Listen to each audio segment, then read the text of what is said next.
Ini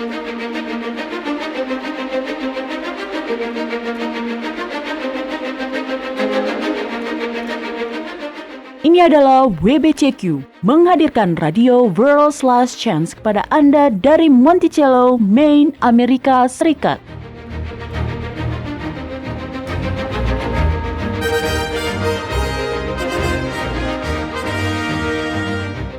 Kejahatan brutal, kerusuhan politik, ketidakstabilan keuangan, semuanya mengarah pada sebuah krisis yang akan datang, krisis yang belum pernah terjadi sebelumnya.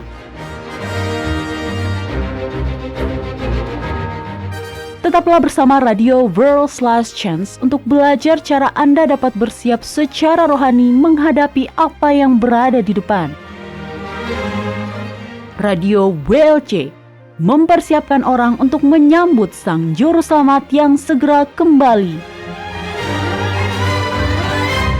Shalom, selamat bergabung di program hari ini. Saya Mario Nugraha dan telah hadir bersama saya di sini ada saudara Doni Alexander. Hai Mario, hai pendengar, apa kabar Anda? Senang sekali juga kita bisa berjumpa kembali dengan Anda semua hari ini. Iya, benar sekali ya. Dan Doni, hari ini kita memiliki topik yang menarik. Ini adalah topik yang identik dengan agama, dan itu adalah beribadah. Namun kali ini, Doni akan berbagi mengenai aspek ibadah yang telah diabaikan oleh kebanyakan orang. Benar kan, Don? Iya, benar Mario. Banyak orang telah mengabaikannya dan itu sangat disayangkan. Karena dengan mengabaikan hal ini, orang-orang akhirnya kehilangan beberapa poin yang sangat penting. Benar. Namun, sebelum kita membahasnya Doni ya, saya ingin Ya. memastikan agar para pendengar kita semuanya ya, terutama para pendengar baru kita ya, mengetahui bahwa di sini di Radio WLC dan di situs web kami lebih suka menggunakan nama sebenarnya dari Bapa dan Sang Anak. Tuhan dan Allah hanyalah sebuah gelar saja. Nama asli Bapa adalah Yahweh atau biasa disingkat dengan Ya. Dan nama dari Sang Anak adalah Yahushua. El, Eloah, dan Elohim adalah gelar-gelar yang digunakan dalam Alkitab yang artinya sama dengan kata Tuhan. Adalah merupakan hak istimewa untuk dapat mengetahui nama Bapa yang sebenarnya. Karena itulah kami dengan senang hati menggunakannya. Iya, benar sekali Mario. Iya Doni ya. Baiklah para pendengar, jika Anda ingin mempelajari lebih lanjut tentang nama-nama suci ini, maka Anda dapat mengunjungi situs web kami di worldslastchance.com, dan kami di sini memiliki sejumlah artikel tentang nama ilahi dan maknanya bagi orang-orang percaya. Oke, kita masuk ke topik kita hari ini Doni, Oke. yaitu beribadah. Nah, kita sudah membicarakan hal ini sedikit sebelum kita siaran kan? Dan saya sudah bertanya kepada Anda, apakah waktu di mana kita beribadah benar-benar penting? Saya tahu pada faktanya, banyak dari para pendengar yang sebagian besar adalah orang-orang Kristen sendiri Iya. akan tidak setuju dengan jawaban saya ini. Tapi saya akan tetap mengatakannya Mario. Mhm. Jawaban saya adalah, iya, itu penting. Baiklah Doni, tapi bukankah kita seharusnya beribadah setiap hari? Ya, Lalu mengapa kita perlu menyisihkan satu hari tertentu untuk beribadah ketika kita dapat beribadah kepada Sang Pencipta setiap hari?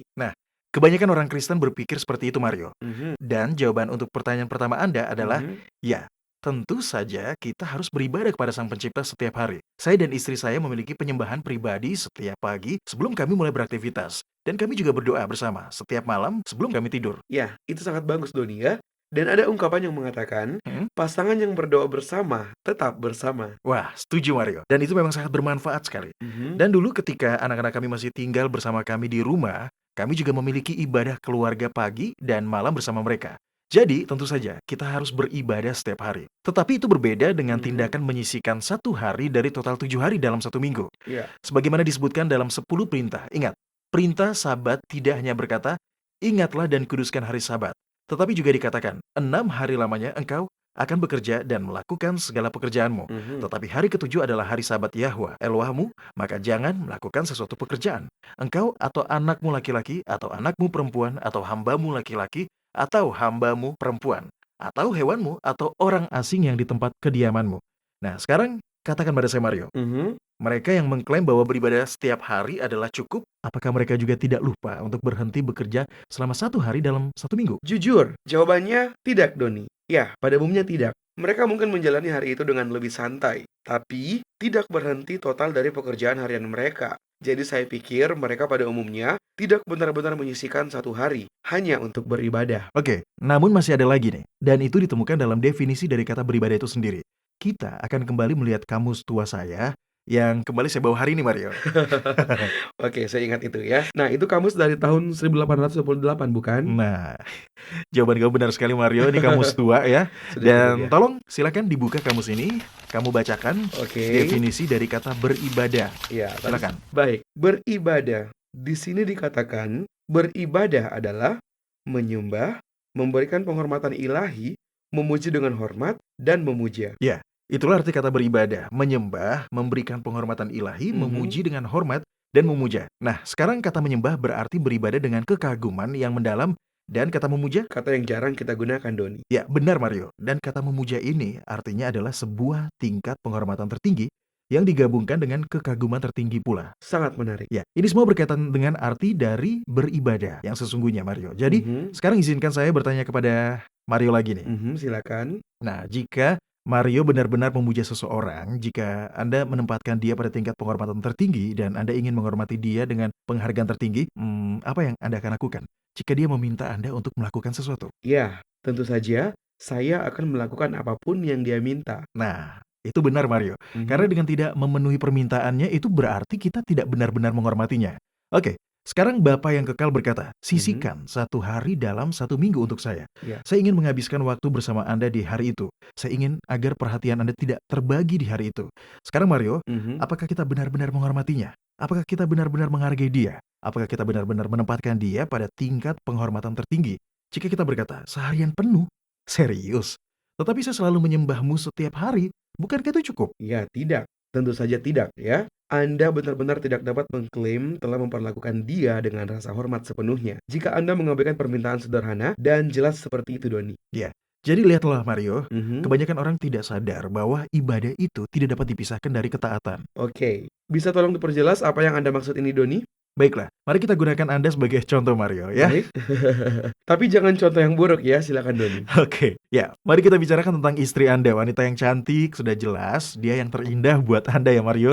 Iya, benar ya. Oke, dan tentu saja dia juga sangat mencintai Anda. Nah, sekarang karena kesibukan jadwal kerja Anda Mhm. tidak dapat menghabiskan banyak waktu dengannya seperti yang Anda mau. Ya, jadi bersama-sama Anda memutuskan untuk menyisihkan 1 malam dalam 1 minggu sebagai malam kencan, ya. Hanya Anda berdua Mario, Mhm. tidak ada anak, Mhm. tidak ada tugas pekerjaan. Mhm. Waktu itu khusus hanya untuk kalian fokus satu sama lain. Ya, dan tidak ada tetangga pastinya ya. Ya. Itu sangat bagus. Nah, sekarang anggaplah sehari sebelum waktu yang ditentukan, Mhm. istri Anda membatalkan kencan Anda dengan banyak alasan. Misalnya, pada malam kencan itu acara favoritnya di TV akan tayang. Mhm. Dia harus mempersiapkan sesuatu di tempat kerja pada hari berikutnya. Dia terlalu lelah, anak-anak memiliki terlalu banyak pekerjaan rumah dan butuh bantuannya. Tetapi sambil membatalkan kencan itu, dia meyakinkan Anda bahwa dia benar-benar mencintai Anda dan ingin menghabiskan waktu bersama Anda juga. Mhm. Dan akhirnya setelah sekitar 6 minggu mencoba untuk mengatur waktu, istri Anda akhirnya bisa menyiapkan waktu untuk berduaan dengan Anda. Tetapi dia menghabiskan waktu bersama Anda itu sambil terus sibuk melayani chat yang masuk di handphonenya. Mhm. Oke, sekarang yang saya mau tanyakan ke Mario, bagaimana perasaan Anda? Ya, saya merasa Hmm? hal-hal lain itu lebih penting baginya. Ya? Dan itu membuktikan bahwa dia tidak benar-benar menyiapkan waktu khusus buat kami, sebagaimana yang saya lakukan. Ya, benar Mario. Nah, apa bedanya dengan Yahwa? Dia berfirman kepada Musa, mereka harus membuat tempat kudus bagiku supaya aku akan diam di tengah-tengah mereka. Mhm. Bersama anak-anaknya adalah hasrat terbesar Yahwa. Itu masih menjadi kerinduan hatinya yang terkuat. Alkitab ditutup dengan janji yang indah yang ditemukan di dalam kitab Wahyu, pasal 21 yang berbunyi, lalu aku mendengar suara yang nyaring dari tahta itu berkata, lihatlah, kemah Yahwa ada di tengah-tengah manusia, dan ia akan diam bersama-sama dengan mereka. Mereka akan menjadi umatnya, dan ia akan menjadi Tuhan, atau Theos mereka. Mhm. Bersama dengan kita, menghabiskan waktu bersama kita, masih merupakan keinginan terbesar Yahwa. Jadi, mengapa Anda tidak memilih untuk menghabiskan waktu bersamanya pada hari Sabatnya, seperti yang dia minta? Disinilah seluruh pertikaian besar antara Yahwa dan setan bermuara. Apa maksud Anda, Doni? Ya, dalam kitab Yesaya pasal 14 mengandung ayat yang sangat menarik. Mhm. Ayat ini mengungkapkan kesombongan Lucifer dan memaparkan apa tujuan akhir dari pemberontakannya melawan kerajaan surga. Tunggu sebentar, saya ingin membaca ayat itu dulu, Doni. Oke, baik, silakan dibuka di kitab Yesaya pasal 14 ayat 12 hingga 14. Baik, di sini dikatakan, wah, engkau sudah jatuh dari langit, hai bintang timur, putra fajar, engkau sudah dipecahkan dan jatuh ke bumi. Hai yang mengalahkan bangsa-bangsa, engkau yang tadinya berkata dalam hatimu, aku hendak naik ke langit, aku hendak mendirikan tahtaku, mengatasi bintang-bintang Yahwa, dan aku hendak duduk di atas bukit pertemuan, jauh di sebelah utara. Aku hendak naik mengatasi ketinggian awan-awan, hendak menyamai yang maha tinggi. Ayat yang menarik, Doni. Ya, inilah rencana utama setan. Dia ingin menyamai yang maha tinggi. Sekarang, Mario dan juga para pendengar perlu tahu. Hal yang membedakan Yahwa dengan semua makhluk lain, baik yang sudah jatuh maupun tidak, adalah bahwa dia dan hanya dialah yang menjadi sumber segala kehidupan. Dengan demikian, dia adalah satu-satunya pribadi di seluruh alam semesta yang layak menerima penyembahan. Itu miliknya, sebagai haknya karena telah menjadi pencipta kita. Tetapi Mario, apa agenda Lucifer? Menjadi sama seperti yang maha tinggi. Ya, tepat sekali. Dan cara yang dia lakukan untuk mencapai hal ini adalah dengan mencuri penyembahan atau peribadatan yang seharusnya hanya menjadi milik Yahwa. Oke, tapi sekarang bagaimana dia melakukannya, Doni? Karena pada faktanya, hanya sangat sedikit orang yang berdoa kepada setan. Maksudku tentu saja ada orang yang menyembah setan. Ada beberapa sekte aneh di luar sana yang melakukan itu. Tetapi di sini Anda berbicara tentang setan yang mencuri peribadatan yang seharusnya hanya untuk Yahwa. Di dalam agama Kristen juga, bagaimana dia melakukan itu? Ya, setan telah melakukan itu sama seperti yang dikatakan dalam kitab Yesaya pasal 14, di mana setan berkata, "Aku hendak duduk di atas bukit pertemuan." Dan dia telah melakukan itu, Mario. Ya, tapi bagaimana caranya, Doni? Bagaimana dia melakukan itu? Dengan melegalkan hari-hari ibadah palsu yang ditentukan. Pertama-tama dengan kalender berhala, dan kemudian dengan kalender kepausan. Lihat, kata yang diterjemahkan sebagai pertemuan, ini berasal dari kata Ibrani moed. Nah, ini adalah kata yang menarik dan definisinya adalah kunci untuk memahami bagaimana setan telah mencuri ibadah yang memang seharusnya hanya ditujukan kepada Yahwa. Saya masih awam dengan kata itu, Doni. Mm-mm. Tolong sampaikan pada saya dan para pendengar apa artinya. Baik, moed itu berarti tempat pertemuan yang telah ditetapkan. Mhm. Nah, menurut kamus, kata moed menjadi sangat identik dengan hari-hari raya Yahudi. Di kamus itu dikatakan, moed digunakan dalam arti luas untuk semua jenis pertemuan keagamaan. Mhm. Nah, itu terkait erat dengan bait suci itu sendiri. Yahwa bertemu dengan orang-orang Israel di sana pada waktu-waktu tertentu untuk tujuan menyatakan kehendaknya. Ini adalah istilah umum untuk perkumpulan ibadah para umat Yahwa. Mhm. Jadi, kata itu sangat terkait erat dengan peribadatan dan Lucifer menyombongkan diri bahwa dia akan merebut posisi yang paling berpengaruh dan kekuasaan tertinggi agar dia menerima penyembahan yang sebenarnya adalah milik Yahwa. Ini adalah penghujatan yang paling parah, Doni, ya. Ya, benar Mario. Untuk sepenuhnya memahami arti dari kata moed yang muncul dalam ungkapan sombong Lucifer, kita perlu beralih ke kitab Imamat pasal 23. Oke, bisa Mario bantu saya dibacakan untuk saya dan juga untuk pendengar? Baik, tentu saja. Nah, Imamat pasal 23 menuliskan daftar semua hari-hari suci Yahwa. Oke, tolong bacakan dari ayat 1 sampai 4, Mario.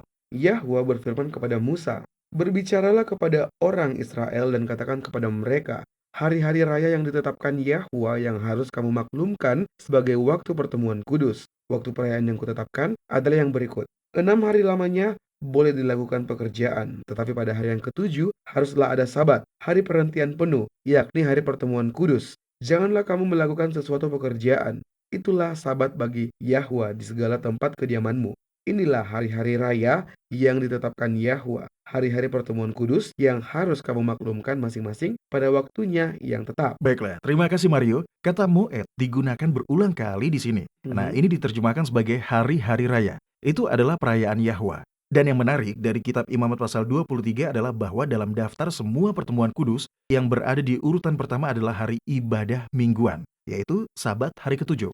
Barulah setelah hari raya mingguan disebut, kemudian daftar itu dilanjutkan dengan semua hari-hari raya tahunan seperti Paskah, hari raya roti tidak beragi, Pentakosta, hari perdamaian, dan lain-lain.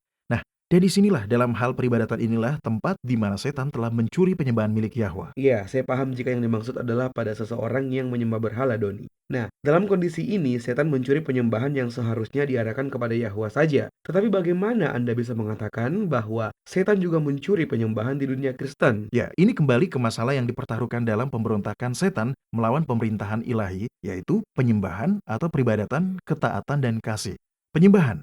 Dalam penyembahan kita memperlakukan Yahwa dengan penghormatan tertinggi. Ketaatan, kita taat karena Anda dan saya menghormati Dia. Dan kasih.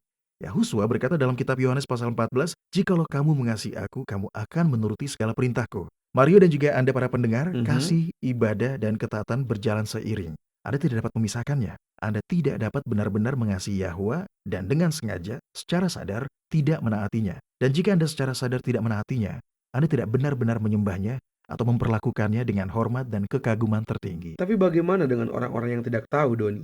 Nenek saya beribadah pada hari Minggu sepanjang hidupnya. Dia jujur benar-benar percaya bahwa hukum itu telah dipakukan di atas salib. Dia mengasihi Yahwa dengan segenap hatinya dan melakukan semua yang dia tahu benar. Saya tidak percaya bahwa dia menyembah setan, Doni. Ya, tentu saja tidak, Mario. Tentu saja nenek Anda tidak menyembah setan. Dia jelas mengasihi Yahwa dan menyembahnya. Dan Bapa yang membaca hati, menerima ibadahnya. Namun demikian, setan berusaha mencurinya. Untuk melihat mengapa saya berkata seperti ini, Mario, kita perlu menyimak dalam kitab Kisah Para Rasul pasal 17.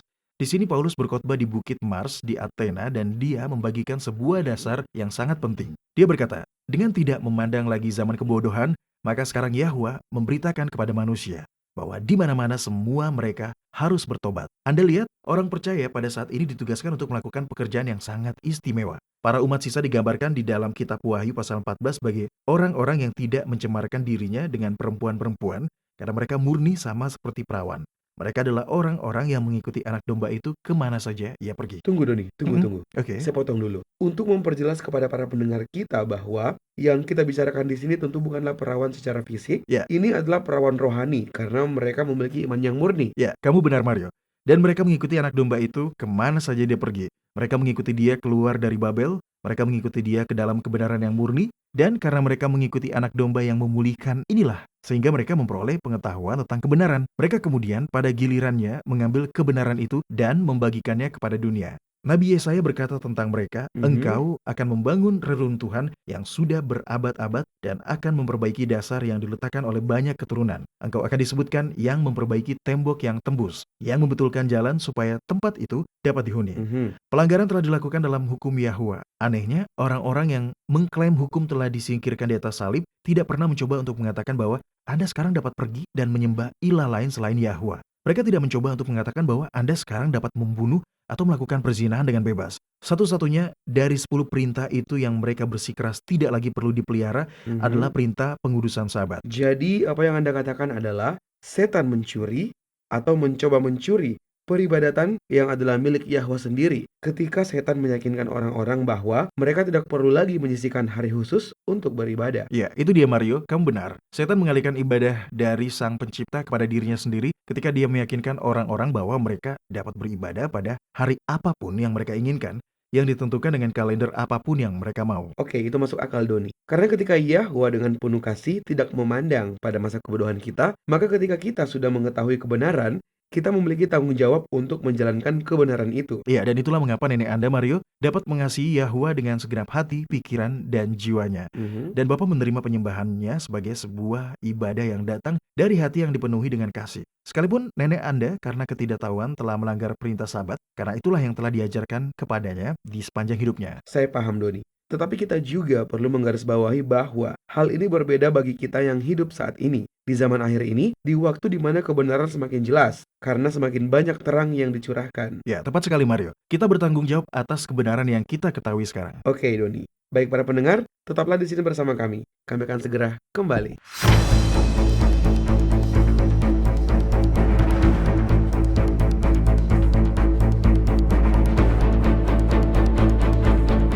Anda mendengarkan radio World's Last Chance di WBCQ yang mengudara pada gelombang 31 meter di frekuensi 9330 kHz. Radio World's Last Chance mempersiapkan orang untuk menyambut Sang Juru Selamat yang segera kembali.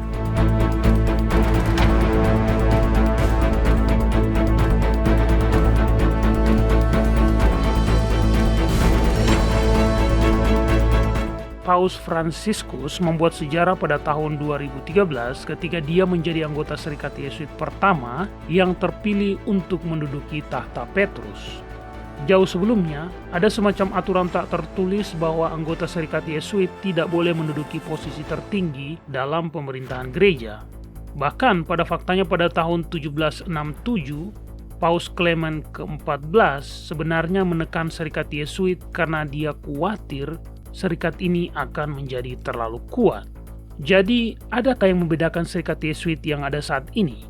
Jika Paus adalah anggota dari Serikat Yesuit dan dia memang benar-benar adalah anggotanya, apakah Anda tahu apa yang diyakini oleh serikat ini? Apa artinya secara agama dan politik bagi pimpinan Gereja Katolik Roma yang menjadi anggota dari Serikat Yesuit? Anda perlu mengetahuinya, karena ini adalah sebuah gerakan yang tidak biasa. Kunjungi situs web kami di worldslastchance.com dan pelajarilah semua hal tentang Serikat Yesuit. Apa yang mereka percayai, apa yang mereka lakukan, dan apa peran mereka dalam peristiwa-peristiwa di akhir zaman ini. Kunjungilah kami hari ini di worldslastchance.com.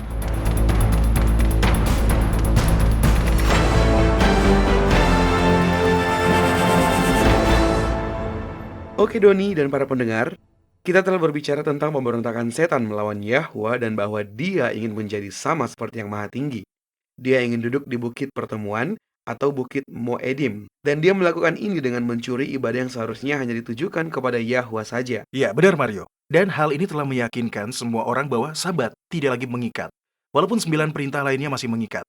Mario, ini benar-benar tidak konsisten ketika Anda memikirkannya. Orang-orang akan berkata, oh, tetapi 9 lainnya diulang dalam perjanjian baru. Sedangkan perintah Sabat tidak. Dan itu benar. Tetapi mengapa Anda memerlukan pengulangan ketika Alkitab memberitahu kita bahwa Yahwa adalah sama baik kemarin, hari ini, dan selamanya. Dia tidak pernah berubah. Ya. Lebih lanjut sangat jelas dari kitab suci bahwa Sabat hari ke-7 tetap dikuduskan oleh orang-orang percaya mula-mula bahkan setelah kebangkitan Yahuswa. Poin bagus Doni. Saya juga menyukai apa yang Anda katakan sebelumnya, bahwa Yahwa menutup mata atau tidak memandang masa kebodohan kita. Ya, tentu saja. Yahwa adalah kasih. Dia tidak akan membuat Anda bertanggung jawab atas sesuatu yang tidak Anda ketahui. Namun, begitu Anda sudah tahu, Anda memiliki tanggung jawab pada kebenaran yang Anda sudah ketahui.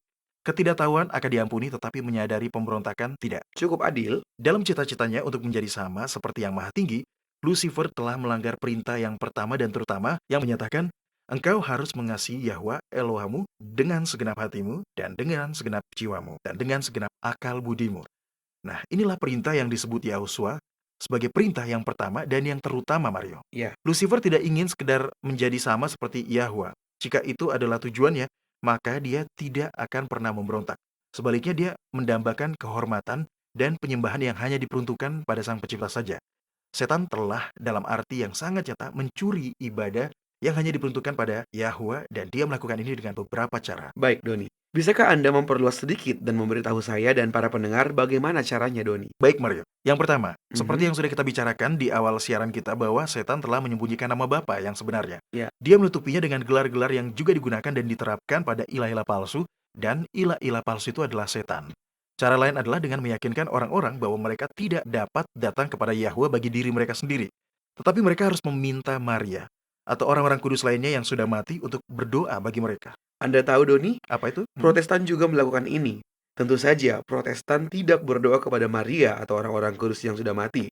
Tetapi seperti yang telah kita bahas sebelumnya, mereka berdoa kepada Yesus. Karena kita tahu bahwa tidak ada tempat di dalam Alkitab yang mengatakan bahwa kita harus berdoa kepada Sang Juru Selamat. Yahuswa sendiri mengajarkan kita untuk datang langsung kepada Bapa untuk diri kita sendiri dan berdoa dalam namanya. Sekali lagi, berdoa dalam nama Yahuswa bukan berdoa kepada Yahuswa. Karena itu berbeda. Berdoa dalam nama Yahuswa tidaklah sama dengan berdoa kepada Yahuswa. Iya, benar. Nah, jadi Doni, apakah ada cara lain yang telah dilakukan setan untuk mencuri ibadah dari Yahwa? Ya, dengan mengubah hari ibadah atau dengan membuat orang berpikir bahwa mereka tidak perlu lagi menyisihkan hari tertentu untuk beribadah ketika Anda sudah berdoa setiap hari. Anda tahu, Mario dan para pendengar, itu bahkan tidak masuk akal. Tentu saja kita harus menyembah Yahwa setiap hari. Seperti yang dikatakan Paulus, bersukacitalah senantiasa. Tetaplah berdoa, mengucap syukurlah dalam segala hal. Itu masih tidak sama dengan menyisihkan hari tertentu untuk menyembah Yahwa dan berfokus hanya kepadanya. Tetapi masih ada lagi nih. Setan juga mengajarkan doktrin palsu yang salah mengartikan karakter Yahwa, dan ia juga mengganti hari-hari raya Yahwa dengan hari-hari raya berhala. Baik. Bisakah Anda memberi kami contoh, Doni? Contoh yang pertama, hari Paskah Easter. Paskah Easter adalah hari raya berhala. Itu terlihat dalam semua aspek. Yahuswa disalibkan pada hari Paskah Alkitab dan dibangkitkan pada hari raya buah pertama. Selanjutnya, hari-hari raya itu ditentukan dengan kalender lunisolar yang digunakan pada saat itu. Anda tidak dapat menemukan Paskah Alkitabiah atau hari buah pertama pada kalender Masehi buatan Paus. Hari-hari raya itu tidak ada di dalam kalender matahari. Contoh yang lainnya adalah hari Natal. Yahuswa tidak lahir pada hari raya Natal tanggal 25 Desember. Itu adalah hari raya lain yang bersumber langsung dari agama berhala kuno. Awalnya itu adalah hari raya Saturnalia, dan disitulah kita mendapatkan semua tradisi Natal modern kita dari perayaannya, tukar kadonya, hingga lagu-lagunya. Ya, tetapi zaman sekarang, Doni, Natal bukanlah sekedar hari raya Kristen, tetapi orang-orang di seluruh dunia berkumpul bersama teman dan keluarga mereka di hari Natal. Ya, di seluruh dunia, ini adalah salah satu hari raya yang paling populer sepanjang tahun. Tetapi begitu Anda mempelajari Alkitab dengan seksama, begitu Anda memahami bahwa perayaan-perayaan Yahwa tidak disingkirkan di atas salib, hanya pengorbanan darah saja, Mhm, Anda melihat betapa jahatnya ketika kita turut serta merayakan setiap hari-hari raya berhala.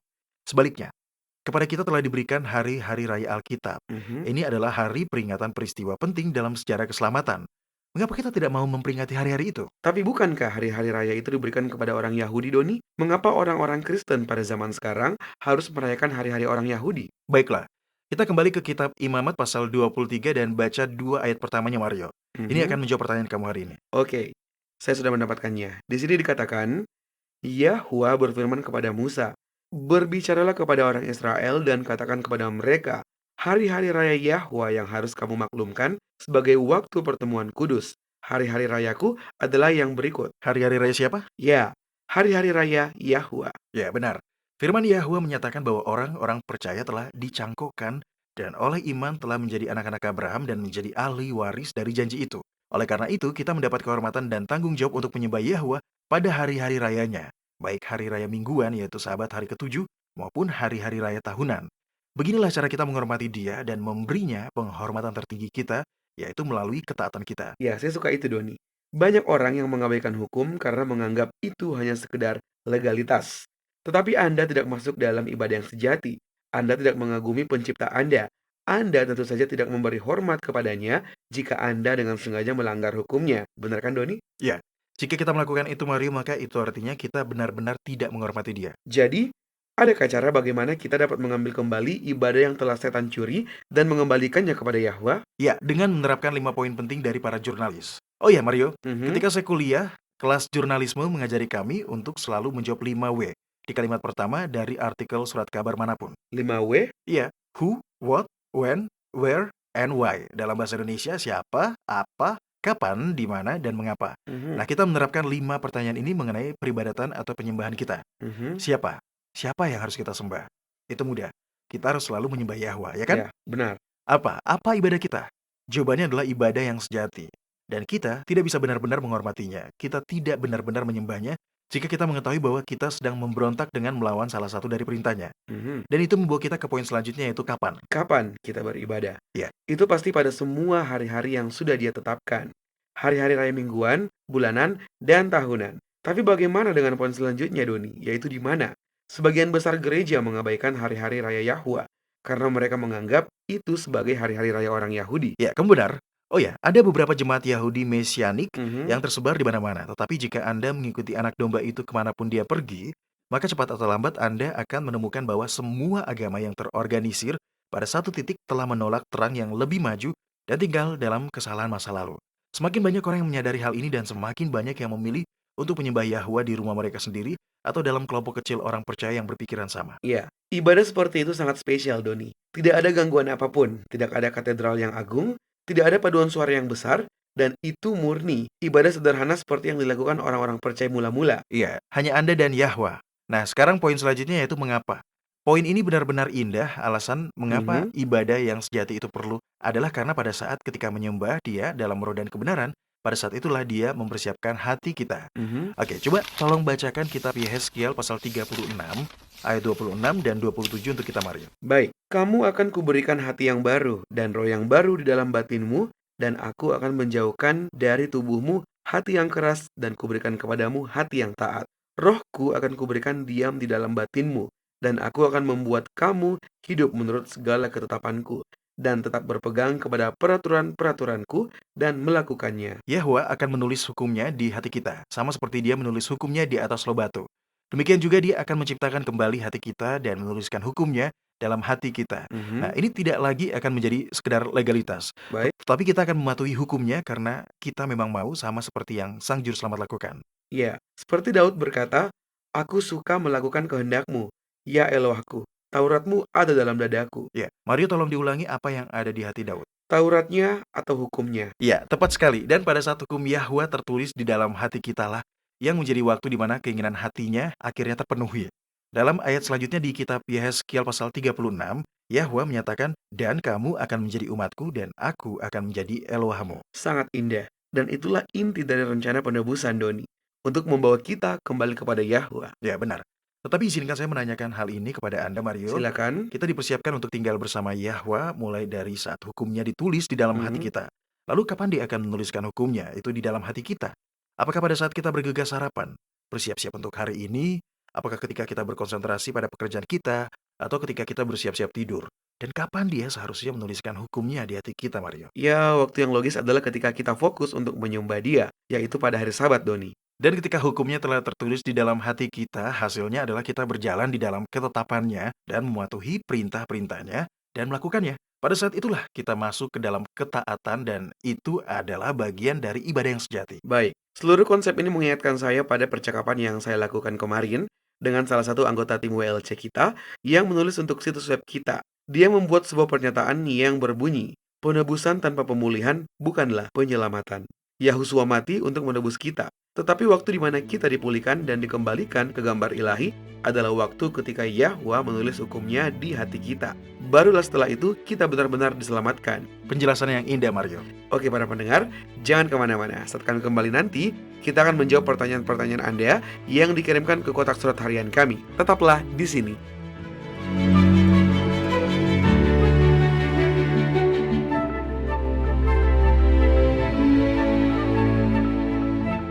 Anda mendengarkan radio World's Last Chance di WBCQ yang mengudara pada gelombang 31 meter di frekuensi 9330 kHz.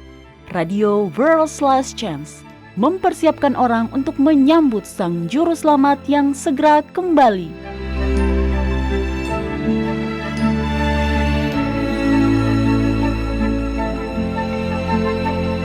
Kota Yerusalem memainkan peran kunci dalam skenario akhir zaman dari 3 agama besar dunia yang berakar dari Abraham. Agama Yahudi, Kristen, dan Islam semuanya memiliki harapan apokaliptik yang berpusat di sekitar kota kuno ini. Semua orang harus waspada, karena keyakinan ini hanyalah bagian dari tipuan besar akhir zaman. Pelajarilah lebih lanjut tentang penipuan berbahaya ini di worldslastchance.com. Cari dan bacalah artikel dengan judul Yerusalem, Kunci Menuju Hari Kiamat di worldslastchance.com. Sekali lagi, cari dan bacalah artikel dengan judul Yerusalem, Kunci Menuju Hari Kiamat di worldslastchance.com. Kunjungilah kami hari ini.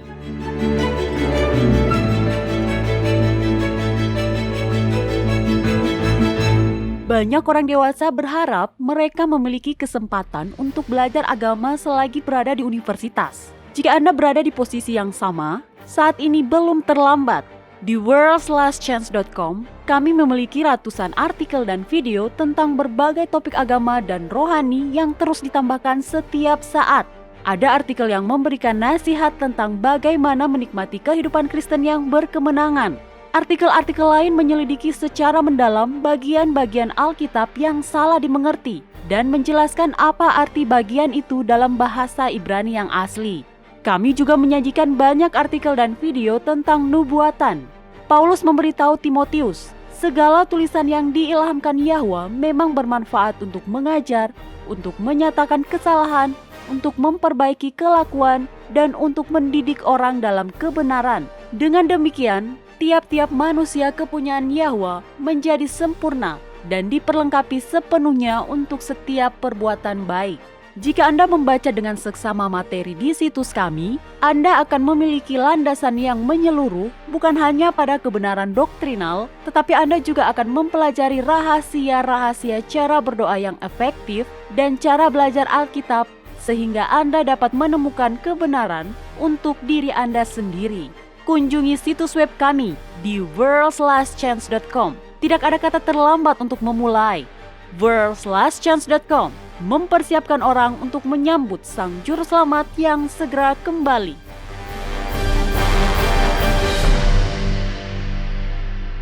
Oke Doni dan para pendengar, kini tiba saatnya kita untuk membahas surat-surat yang masuk.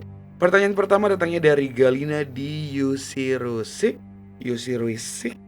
Tapi saya nggak yakin siapa yang sudah mengucapkannya dengan benar. Tapi yang pasti, ini berasal dari sebuah daerah di Rusia bagian timur. Ya, Galina berkata seperti ini, Doni.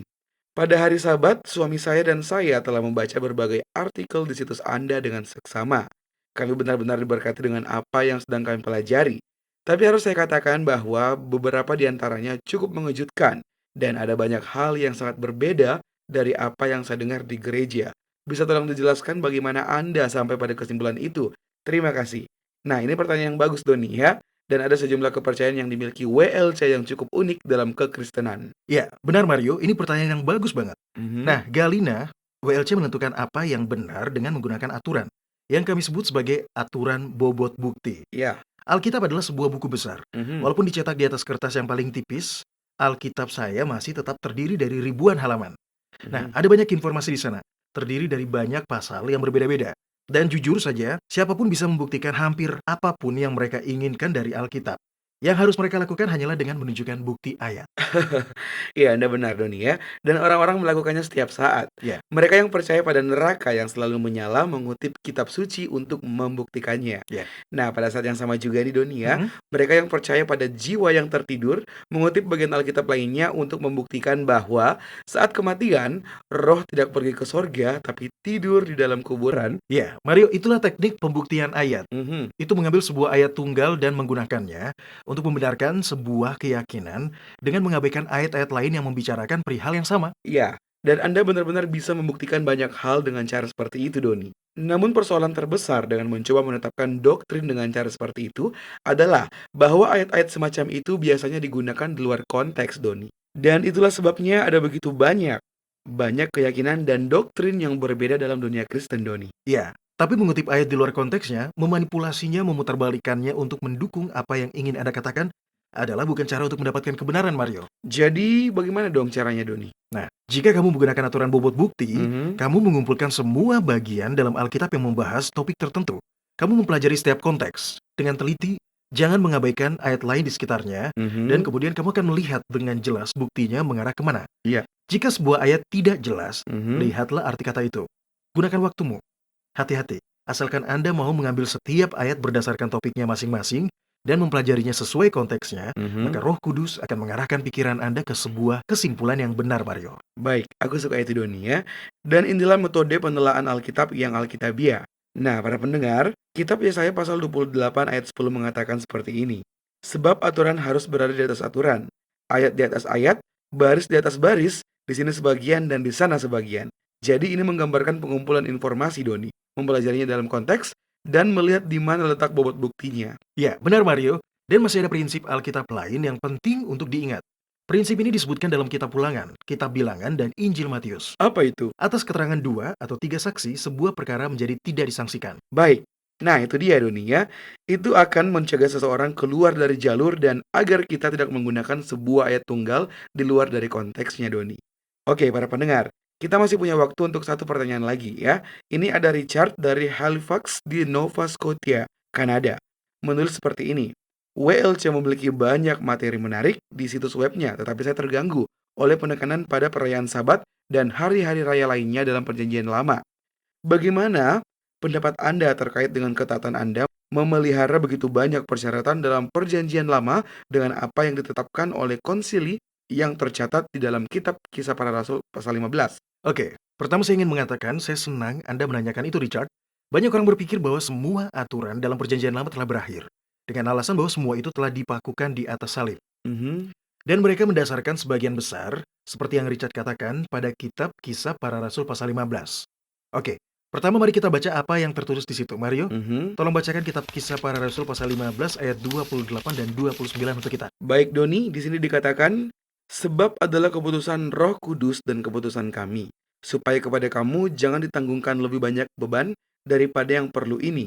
Kamu harus menjauhkan diri dari makanan yang dipersembahkan kepada berhala, dari darah, dari daging binatang yang mati dicekik, dan dari percabulan. Jikalau kamu memelihara diri dari hal-hal ini, kamu berbuat baik. Nah, Mario dan para pendengar, jika Mhm. Anda mengambil 2 ayat ini, terlepas dari ayat-ayat lain dari kitab ini, maka Anda akan mengerti mengapa Richard berkata dan bertanya seperti itu. Ya, dan dari dua ayat ini, Doni, tentu saja kedengarannya seperti kita sebagai orang-orang bukan Yahudi hanya memiliki daftar pendek dari hal-hal yang perlu kita lakukan. Sedangkan yang lainnya tidak perlu lagi, Doni. Ya, benar Mario, tetapi jika Anda berfokus hanya pada dua ayat ini, sambil mengabaikan ayat-ayat lain dari pasal ini, maka Anda akan kehilangan konteksnya.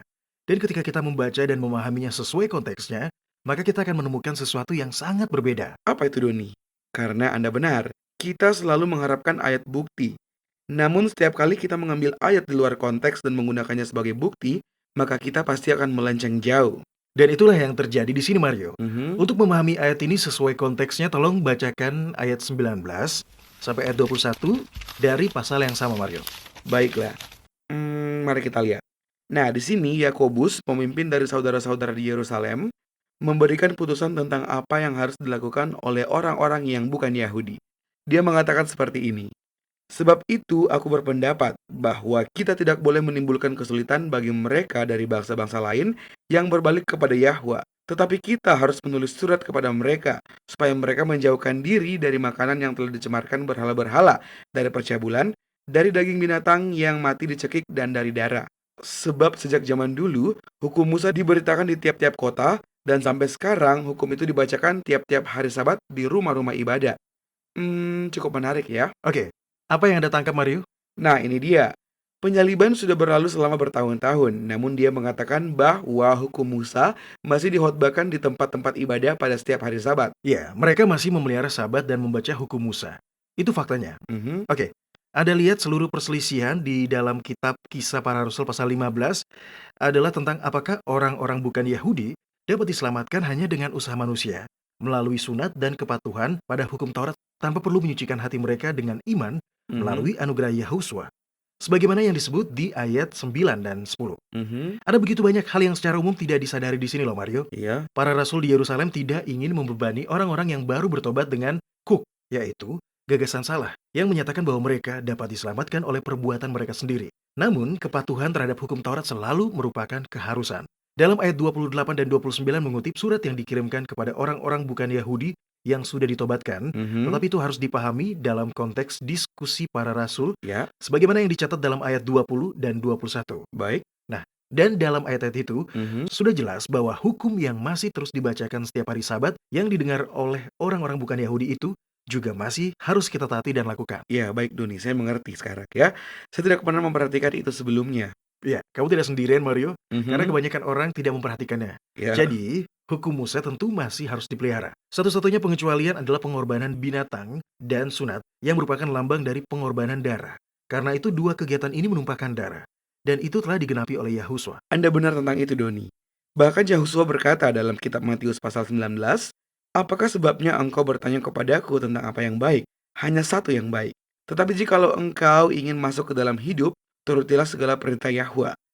Doni, saya akui ayat ini berbicara sangat jelas. Ya, benar Mario, sangat jelas. Hukum Bapa masih harus ditaati Mario. Mhm. Oh ya, buat Mario dan juga para pendengar, kita juga Mhm. dapat menemukan penegasan ini di dalam kitab Wahyu yang menyatakan yang penting di sini ialah ketekunan orang-orang kudus yang menuruti perintah Yahwa dan iman kepada Yahuswa. Mhm. Orang-orang benar masuk ke dalam kerajaan Yahwa karena mereka menaati hukumnya. Di dalam Wahyu 22 ayat 14 benar-benar menegaskan hal ini. Di situ dikatakan, berbahagialah mereka yang melakukan perintah-perintahnya.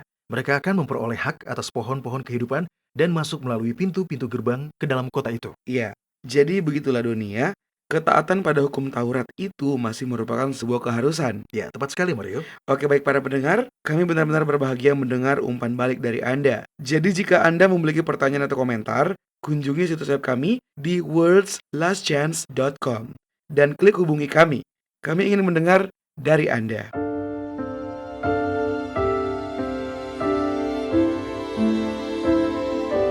Anda menyukai apa yang Anda dengar? Kunjungi situs kami di worldslastchance.com untuk mendengarkan episode-episode lain dari program radio kami. Radio World's Last Chance mempersiapkan orang untuk menyambut Sang Juru Selamat yang segera kembali.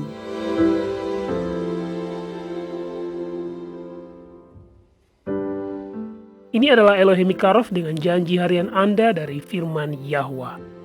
Dalam kitab Lukas pasal 15, Yahusua menceritakan kisah seorang pria dengan 2 orang putra.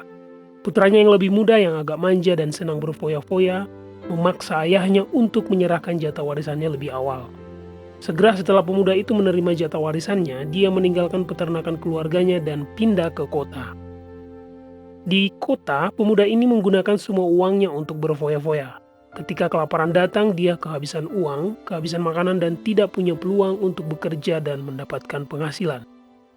Dalam kondisi ini, dia menyadari bahwa kehidupan para pelayan ayahnya lebih baik daripada dirinya dan bertekad untuk kembali ke rumah, memohon pengampunan ayahnya dan meminta untuk bekerja sebagai pelayan. Dia tidak berharap lagi untuk disambut kembali sebagai anak yang disayangi. Dia sadar dia telah melakukan kesalahan. Jadi, jika dia bisa bekerja sebagai pelayan, dia sudah akan sangat berterima kasih. Dia kemudian melakukan perjalanan pulang ke rumah. Tapi apa yang dialaminya saat pulang ke rumah melebihi harapannya. Yahusua mengatakan bahwa meskipun dia masih sangat jauh, ayahnya sudah melihat dia, berlari ke arahnya dan memeluknya. Sebelum pemuda itu memohon maaf dan bahkan sebelum dia sempat meminta untuk diizinkan bekerja sebagai pelayan, ayahnya melepas jubahnya sendiri dan memakaikannya kepadanya. Ayahnya dengan segera memanggil para pelayan untuk bergegas dan menyiapkan pesta untuk merayakan kepulangan putranya. Anda lihat, selama hari-hari kepergiannya, ayahnya selalu merindukannya. Bahkan lebih dari itu, ayahnya selalu menunggu kepulangannya di jalan. Jadi, pada saat putranya masih sangat jauh, ayahnya sudah melihat dia dan berlari ke arahnya, karena dia merindukan dan selalu menunggunya. Seorang penyair Persia bernama Rumi pernah menulis, "Apa yang Anda cari juga sedang mencari Anda." Sebuah ungkapan yang sangat benar. Apakah Anda merasa tersesat dan terlupakan? Apakah Anda mencari kedamaian di relung hati Anda tetapi tidak tahu cara mendapatkannya? Bangkitlah dan datanglah pada Bapa. Dia adalah Bapa Anda. Dia akan menemui Anda dengan cara yang hebat. Jika Anda mengambil satu langkah ke arahnya dalam pertobatan, dia akan segera memeluk Anda dengan lengan kasih-Nya yang tak terbatas. Telinganya terbuka pada jeritan jiwa yang menyesal. Rintihan tersenyap Anda sekalipun diketahui olehnya. Tidak pernah ada doa yang dipanjatkan betapapun lirihnya. Tidak pernah ada air mata yang menetes sekalipun di tempat yang rahasia. Tidak pernah ada keinginan tulus sekecil apapun yang tidak dihargainya. Tetapi rohnya akan keluar dan menyambut itu semua. Bahkan sebelum doa diucapkan atau kerinduan hati diungkapkan, anugerah dan kasih karunia melalui Yahusua sudah dicurahkan untuk menjangkau jiwa-jiwa manusia. Bukankah Anda sudah menunggu cukup lama? Jangan tunda lagi. Majulah. Dia sedang menunggu Anda. Kepada kita telah diberikan janji-janji yang besar dan berharga. Majulah dan mulailah mengaminkannya. World's Last Chance berdedikasi untuk mempersiapkan orang menyambut Sang Juru Selamat yang segera kembali. Acara siaran radio harian kami tersedia dalam 7 bahasa berbeda dari seluruh dunia dan masih banyak bahasa-bahasa lain lagi yang akan mengudara. Video-video dan artikel-artikel kami telah diterjemahkan ke dalam lebih dari 30 bahasa berbeda. Dan kami tidak hanya fokus pada salah satu poin pengajaran. Kami bersedia untuk bekerja sama dengan surga untuk membawa semua kebenaran ke dunia. Artikel-artikel dan video-video kami mencakup berbagai topik-topik penting pada pertumbuhan dan pembangunan dari perjalanan kekristenan. Kami menghadirkan materi yang mencakup kesalehan praktis di dalam kehidupan sehari-hari, doktrin Alkitabiah yang benar-benar hanya didasarkan pada firman Yahwa, kalender Sang Pencipta, dan nubuatan akhir zaman yang penting untuk Anda ketahui. Kami bahkan membahas berbagai macam angin pengajaran yang palsu yang telah digunakan oleh setan untuk menipu banyak orang. Dan mengungkapkan mengapa itu salah dan apa yang benar berdasarkan Alkitab. Kunjungilah kami hari ini di worldslastchance.com. Pelajarilah kebenaran di hari-hari terakhir ini.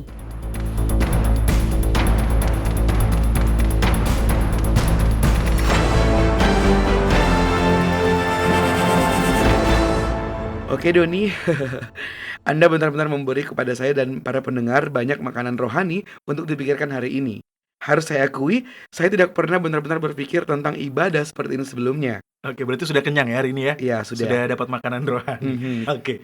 Nah, kebanyakan orang seperti Anda, Mario. mhm, Nah, jika Anda seorang Kristen, Anda beribadah pada hari Minggu karena, ya, itulah waktu di mana orang-orang lain beribadah, ya kan? Iya, benar. Kebanyakan orang libur kerja pada hari itu. Jadi ya, kapan lagi kamu akan pergi ke gereja? Iya. Ada lebih dari 500 denominasi yang beribadah pada hari Sabtu karena secara tradisi itu adalah hari ketujuh dari mingguan kalender Masehi. Nah, mereka biasanya memiliki alasan yang lebih baik mengapa mereka beribadah pada hari Sabtu. Mereka akan berkata, ya, itu adalah waktu di mana orang Yahudi beribadah. Jadi ya tentu saja itu adalah Sabat hari ketujuh dan pada hari ketujuh itulah 10 perintah memberitahu kita untuk beribadah. Dan mereka tidak pernah menggali lebih dalam untuk menemukan bahwa ternyata orang-orang Yahudi sendiri mengakui bahwa hari Sabtu bukanlah hari Sabat yang asli, Mario. Iya, saya benar-benar bisa melihat betapa pentingnya hal ini, Doni. Maksud saya, kita bisa melihat di kitab Wahyu, pasal berapa ya? Pasal 13? Hmm? Ya, Wahyu pasal 13, Doni ya. Oke. Di situ terdapat sebuah peringatan bahwa akan datang waktunya di mana peribadatan palsu akan ditegakkan dengan ancaman kematian. Wahyu 13 ayat 15, dan kepadanya diberikan kuasa untuk memberikan nyawa kepada patung binatang itu. Mhm. Sehingga patung binatang itu berbicara juga dan bertindak begitu rupa. Sehingga semua orang yang tidak menyembah patung binatang itu dibunuh. Iya, Dalam nubuatan, binatang adalah simbol pemerintahan dunia. Arti dari binatang berbicara adalah merujuk pada undang-undang yang dikeluarkan oleh pemerintah. Dan arti kata bertindak begitu rupa adalah bahwa akan dilakukan penegakan dari undang-undang itu. Jadi, artinya ada pemerintahan dunia yang akan meloloskan undang-undang dan melakukan penegakan sehingga semua orang yang tidak menyembah patung binatang itu dibunuh. Semua orang yang tidak apa, Mario? menyembah. Ya. Jadi ini kembali lagi ke persoalan ibadah ya, Don? Ya, benar Mario. Dan jika hidup Anda dipertaruhkan, Anda akan menyerah jika Anda tidak sepenuhnya yakin bahwa Anda berada di jalan yang benar, ya kan? Mhm. Terlebih lagi jika kehidupan orang yang Anda cintai, istri Anda, anak-anak Anda, terancam juga, Mhm. satu-satunya hal yang Anda perlukan adalah kepercayaan pada Yahwa dan keyakinan bahwa Anda telah hidup di dalam kebenaran. Ya, nubuatan ini nampaknya sulit dipercaya oleh sebagian besar orang, Doni. Misalnya di sebagian besar negara Eropa. Ambillah contoh di Inggris. Nah, di sana tidak ada hukuman mati, Doni. Jadi sulit untuk meyakinkan pikiran mereka bahwa akan datang waktunya ketika mereka akan dibunuh jika mereka menolak untuk menyembah dengan cara tertentu atau pada hari tertentu. Namun, kita tahu firman nubuatan itu adalah pasti. Itu akan terjadi. Ya, dan ketika itu terjadi, orang-orang yang akan tetap setia kepada Yahwa, orang-orang yang akan menolak tanda binatang itu, hanyalah mereka yang telah mengembangkan hubungan pribadi dengan Yahwa.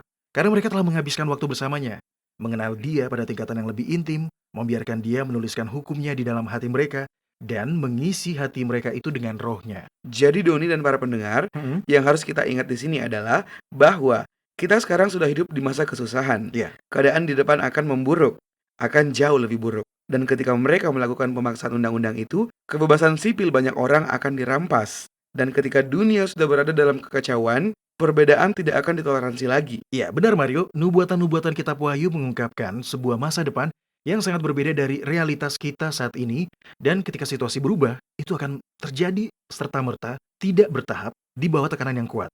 Tidak akan ada waktu untuk berubah. Dalam keadaan darurat, kita hanya akan bereaksi sesuai dengan kebiasaan kita selama ini. Kebiasaan-kebiasaan yang sudah kita kembangkanlah yang akan muncul. Jika Anda sudah terbiasa untuk menghabiskan waktu bersama Yahwa, ketika Anda sudah terbiasa berbicara dengan Dia setiap saat dalam doa, dan selalu mencari tahu dan melakukan kehendak-Nya, hal itu tidak akan berubah ketika hukum negara telah dipaksakan. Tetapi jika sudah menjadi kebiasaan Anda untuk menyerah, itulah tepatnya yang akan Anda lakukan ketika gereja yang korup dan didukung oleh kekuatan negara sedang menegakkan hukum yang tidak adil. Ya, itu sangat benar, Doni. Salomo berkata seperti ini, "Didiklah orang muda menurut jalan yang patut baginya, maka pada masa tuanya pun ia tidak akan menyimpang daripada jalan itu." Hal yang sama berlaku untuk orang-orang dewasa. Di saat kekacauan terjadi, Anda akan melakukan apapun yang telah menjadi kebiasaan Anda. Ketika Raja Darius memberi perintah kepada Daniel untuk memimpin 120 pangeran dan 2 petinggi kerajaan lainnya yang menjalankan kerajaan, kedua orang ini menjadi cemburu dan menipu raja agar mengeluarkan hukum yang akan merugikan Daniel. Anda tahu kisahnya, Mario? Raja dipaksa oleh hukum untuk melemparkan Daniel ke dalam gua singa. Ya, ingat. Oke, kamu ingat ya. Mengapa? Karena meskipun hukum yang baru ditegakkan itu sudah mengatakan bahwa tidak ada orang yang boleh berdoa kepada dewa selain raja selama 30 hari, Daniel masih tetap berdoa kepada Yahwa. Dan dia juga tidak menyembunyikan fakta itu, Mario. Mhm. Sudah kebiasaannya membuka jendelanya ke arah Yerusalem dan berdoa 3 kali sehari, dan dia masih tetap melakukannya. Menghormati Yahwa sudah menjadi kebiasaan Daniel. Bahkan ancaman kematian tidak bisa membuatnya berubah sama sekali. Baik. Dan seperti Daniel, itulah tepatnya yang perlu dilakukan oleh kita semua. Kita perlu menempatkan Yahwa di tempat yang pertama dan terakhir, di tempat yang terutama dalam segala hal. Ya, benar. Dan kita semua perlu membudayakan hal itu. Kita perlu menjadikan hal itu sebagai kebiasaan kita. Dan semua hal dimulai dari peribadatan. Karena waktu Anda beribadah, menyingkapkan siapa yang Anda pilih untuk Anda patuhi dan hormati. Ya, benar sekali Doni ya. Seperti C.S. Lewis berkata seperti ini, kita harus belajar untuk membiasakan diri hidup di hadapan Yahwa. Jadi, kita perlu secara aktif berusaha untuk menghabiskan waktu bersamanya, mempelajari kehendaknya, dan menerima anugerah dan kekuatan untuk melakukan kehendaknya. Baik para pendengar, bergabunglah dengan kami lagi besok untuk menerima pesan-pesan kebenaran yang lain. Sampai jumpa dan ingat, Yahwa mengasihi Anda. Dan Dia aman untuk dipercaya.